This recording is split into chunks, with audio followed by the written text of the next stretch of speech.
My ex-husband left me during my pregnancy to fool around with his young female coworker. Now she's had a miscarriage, harasses me, and he's tried to kill himself. I'll fix the grammar, remove the fake names, and throw it away later. My ex-husband Tom 35M with 36F left me to fool around with his female coworker Tammy 25F. 2 years ago, I didn't even like her before their relationship came to light. When I first met her at work, she told me that I was pregnant at the time and that my youngest son better up your wife game or I might steal him away from you. 3 months later, she did. This woman literally moved out with him and tried to have a one-on-one conversation about how she wanted our relationship to go because she was going to be in my life. Then she joked, "I told you I would steal him away." I won't lie, I was grateful she did, because when my ex commented that she was 23 and her brain wasn't fully developed, I listened to EG and got really angry, which helped take my mind off the heartbreak. I got everything in the divorce because I had him over a barrel and we agreed to 50-50 custody for the kids. I behaved politely for the sake of the children so that we could attend events together without any dramas, but apart from that I couldn't care less about them. Around June, Tammy came instead of Tom to pick up the kids, practically jumped in front of me to show off her engagement ring, and said she wanted me to be a bridesmaid with my daughters. But I didn't hear it because I was in a hurry, was anxious to take our cat to the vet. She got angry because I just took Tom's text message as her entire conversation. A few hours later, the same thing happened again in September when she told me she was pregnant. I was once again zero and made her unhappy. In December, when she told me that when I opened the car door, Tom was finally going to be a father, I replied sarcastically that I was sure Lord Tom would be delighted to have an heir to his land and title, which also caused a dramatic change. Because the Tom family found it very funny when Tammy said bad things about me behind my back. December was the last time I saw her lean as she got out of the car with Tom, because as they approached me, I noticed that Tammy no longer looked pregnant. Tammy said with tears in her eyes that we had lost our baby, and I didn't answer. I just told Tom that our second daughter had a birthday party tomorrow at 3 o'clock and the eldest daughter had gymnastics class at 5 o'clock. Tammy simply yelled at me, saying that I was a heartless person, and then, more miserable than I was, grabbed the girls' bags and left. Tom said that I could show a little humanity to Tammy, that no matter how I felt, she was my child, stepmother. I told Tom I didn't care what he went through because I don't care about them except for our children, don't owe Tammy anything, especially sympathy. He cursed me and some other words and left. Normally this wouldn't bother me, but my ex-in-laws. I have a good relationship with them, told me I should show sympathy for Tammy, at least pretend to care for the sake of the children. In the comments, someone replied to Imposter Syndrome 412, so you should feel sympathy for the person who ruined your marriage and do your best to elicit a response from you. No ntaoop, she said she wanted to be with her friends and told my in-laws people like that. I can't just forget the past for the sake of the kids, even called me a PCK. I've learned a lot. Syrup 869, he is no longer your problem, but hers. Until she is too old for him. Enjoy your life, it's the best revenge. Oop, I honestly enjoy my life. Single life is underrated. I adopted 2 elderly cats last week because I found out that the local book club hosts an end-of-life event every month, so you can give an elderly cat a loving home before it ends. I think when my kids grow up, I'll be the cat lady everyone in the neighborhood thinks is a witch. 90NT, you should apply for more custody. He's in poor mental health. She doesn't deserve a better partner than me, because when she said so at the party/first meeting, I would have broken her nose. If I were the same person, you owe them nothing except to ensure that the children get the little human contact they need to be cared for. He's a piece of, and she's a horrible person, and I'm sure I'll get attacked for it, but got what she deserved. You're kind. Don't deny their father contact with them 50-50. I sincerely hope that when he's not at home, you don't badmouth him in the house. But the children are out of sight and hearing. The children will not be disturbed. You don't need to ensure that they know sugarcoating and no unicorns.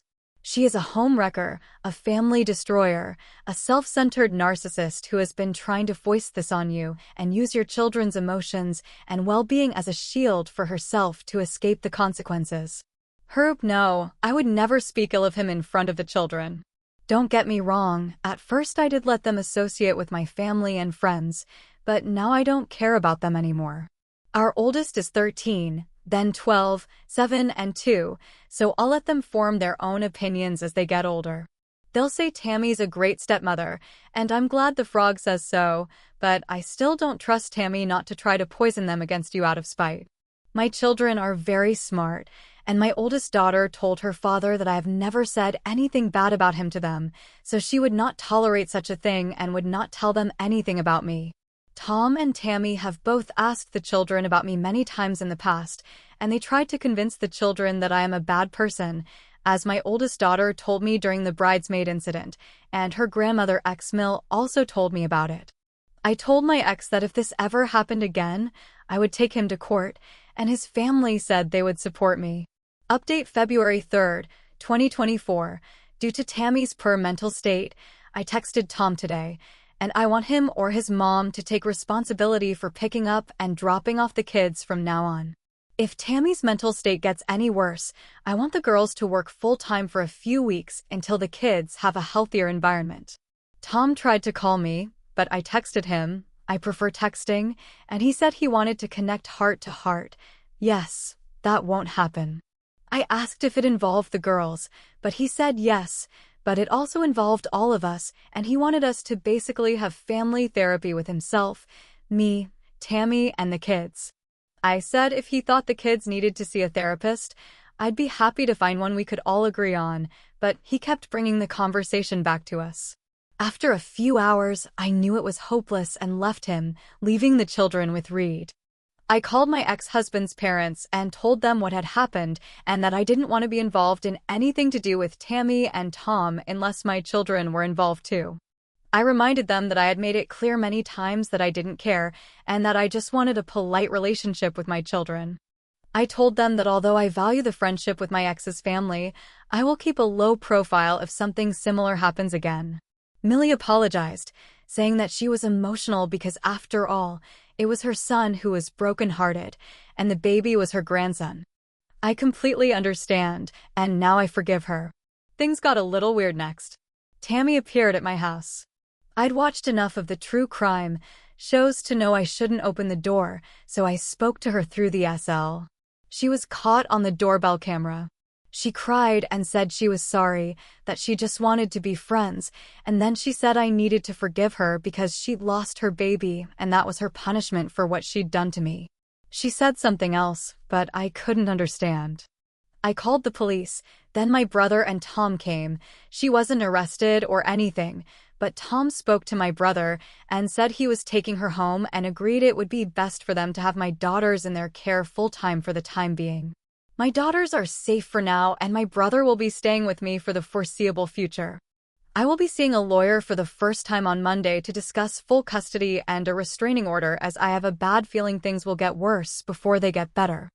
I just keep telling Tammy to leave my house because I don't want to hear it. I don't know why I got involved because I was looking forward to a relaxing weekend.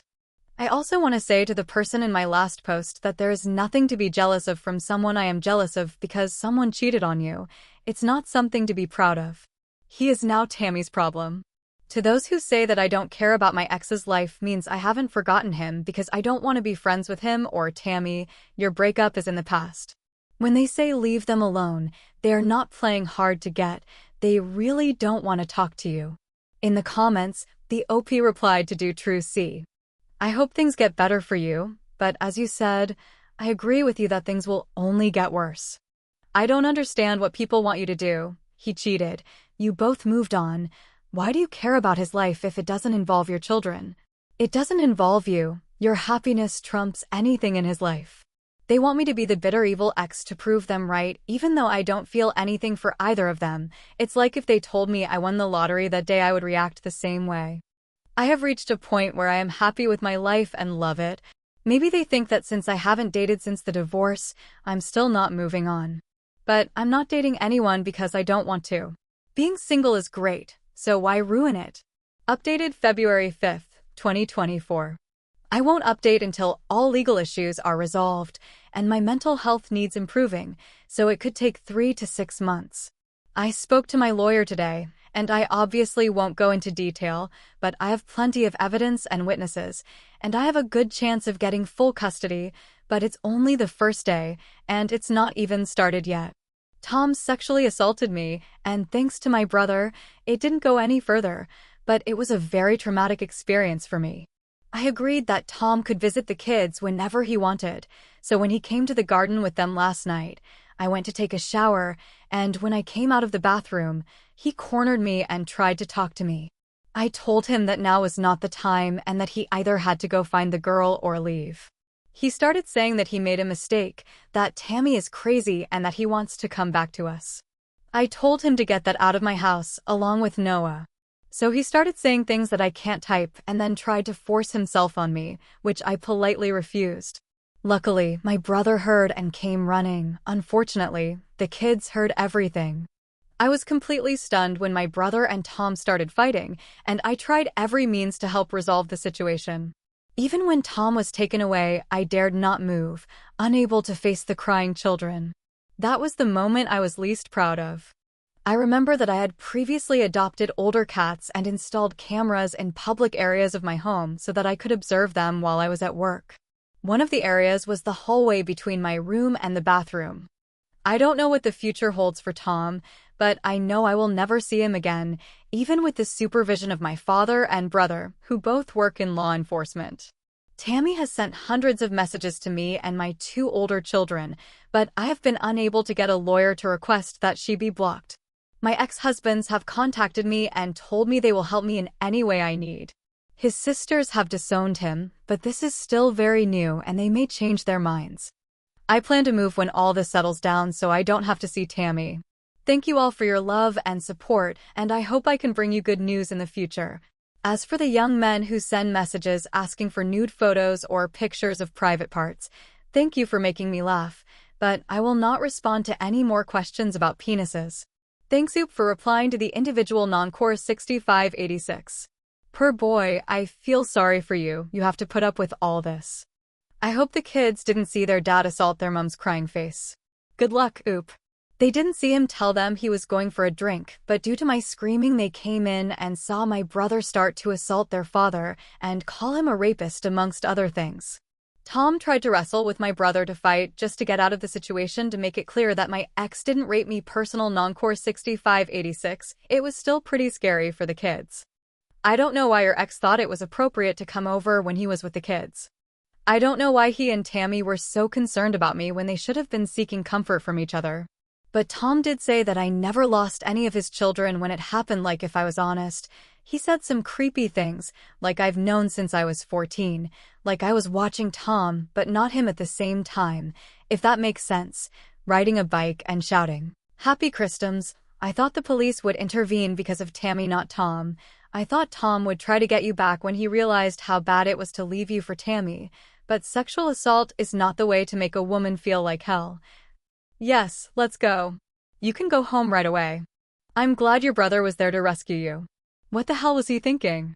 How do I get my ex-wife back? I know I'll force her to want to come back to me.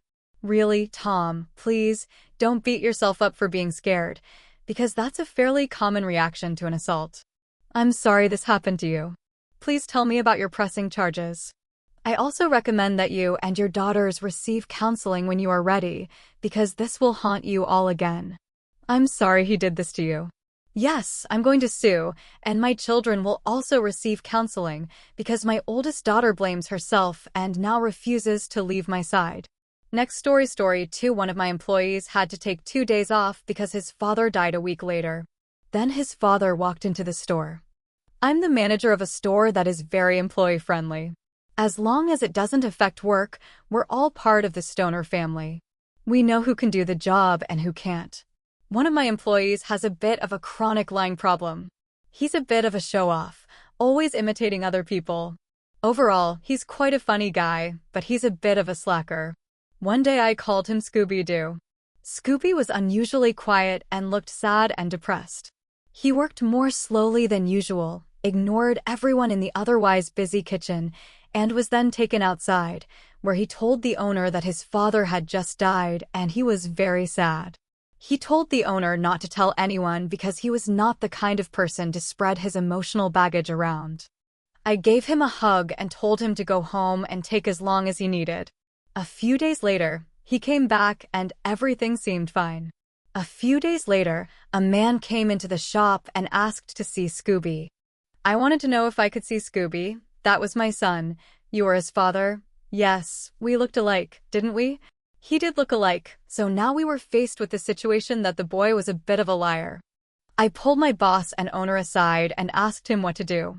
He told me that we were seriously understaffed and that letting him go would be counterproductive because we were training 3 people and letting him go would force more capable people to work 50+ hours a week.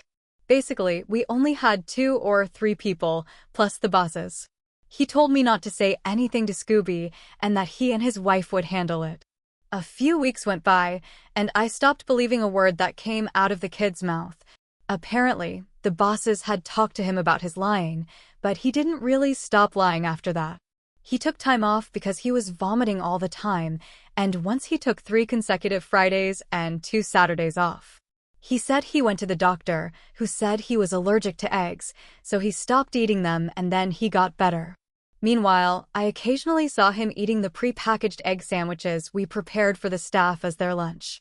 One time, he came in sad and depressed because his girlfriend broke up with him and his productivity dropped to a minimum. We told him to leave his personal problems outside the door and send him home that night. I saw him and his girlfriend openly making out on my Facebook feed. I don't know what to do. I can't look this in the eye anymore, and my boss won't fire him. I just have to accept the reality of this and let this little keep looking me in the face and lying to me every time he wants to take a day off. In the comments, the OP replied to the OP, discussing the matter with the owner.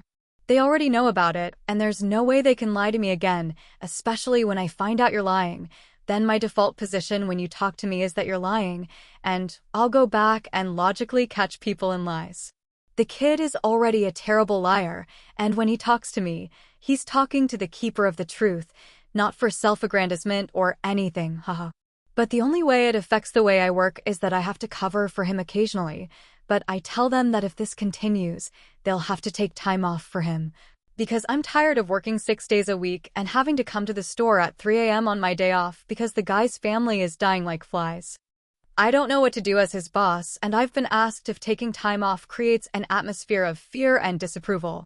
Yes, that was my initial thought, but the problem is that he needs to muster the courage to take time off if he really needs to. Unfortunately, he took time off because he didn't want to work, which made me very angry. I invited the kid to my house to smoke my weed and told him I was sorry for him losing his father.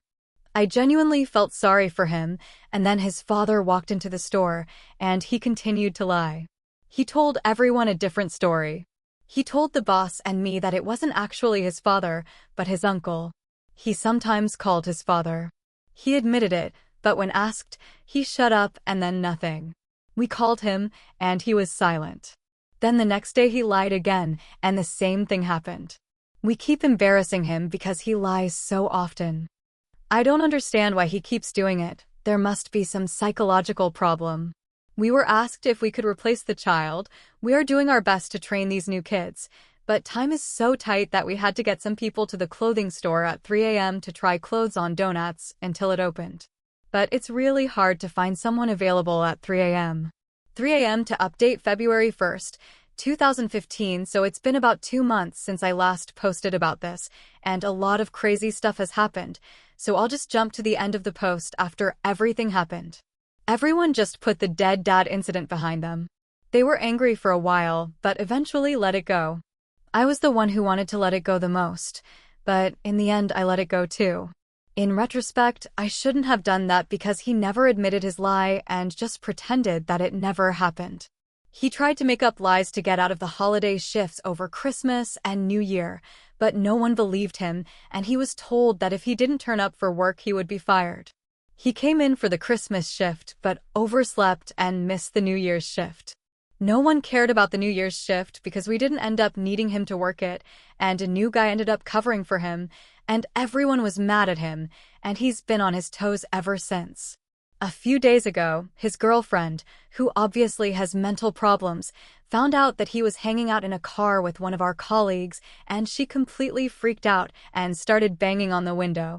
Scooby jumped out of the car to calm her down, and colleague Sky drove off. The psychotic girlfriend got into her car and kept trying to intercept Sky in the traffic. At least that's what I heard from the boss. She eventually let him go and he made it home safely. Later that night, Scooby sent her a text basically cursing him out. I stopped by the store owner's house to pick up some things for the store. They told me that Scooby called them and said he couldn't work the next few days because he had a big fight with his girlfriend and she slashed his tires the next morning. While I was at work, Scooby called the store and was stuttering and slurring his words. I immediately thought he was high, as he bragged about taking ecstasy and other hard drugs. He told me the story, saying that the night before, after his girlfriend slashed his tires, she calmed down and they walked around where they lived, in a warehouse district, apparently looking for a store to rob so they could call a tow truck to get his car. While he and his girlfriend were walking got mugged. He was fine, but they beat her up really badly and took all their money. Because of this, he couldn't work for the next few days. Valentine's Day being the busiest day of the year for us, no one wanted to talk to him. So it all came down to this morning. The shop owner came in and I asked her if anyone had said anything to Scooby. Basically, she pulled the rope and his whole wall of lies collapsed. I couldn't make up a story like that. So yesterday afternoon, Scooby called the store in a disgusting voice, and asked for our colleague Ashley, whom you can read all about here. We have a very dysfunctional family. He asked her to meet him at the back of the store and told him about the money left for him in the till. He did this to avoid talking to the owner. She heard the wind and went to the back of the store with the pay stub, but he found out and ran away. About half an hour later, he showed up with a new scar on his neck, because apparently when you get mugged by a group of people, they scratch your neck. She confronted him about everything and told him she didn't believe a word he'd said, that she loved him and hoped he wouldn't make any more bad decisions. At the end of the conversation, he basically admitted to all the lies and he was eventually fired. Scooby-Doo's story of the wandering liar. Final comment on Scooby-Doo: he's a liar. He's so full of himself. He thinks his ridiculous lies will fool anyone, and that's what confuses me. I've never known how this guy gets through his life. But in the course of his work, I've discovered things that prove he's just synonymous with bad decisions, which is Scooby-Doo's trademark, arrested a month ago and sent to prison because he confessed to his girlfriend's shoplifting. He was on probation for some other behavior, but used a technicality in Illinois law to escape punishment and get a very light sentence. However, 2 days in jail did not bring Scooby to his senses. His parents kicked him out of the house, and he has been splitting his time between his girlfriend's house and his ex-girlfriend's house, as he is having a fight with his current girlfriend. I know.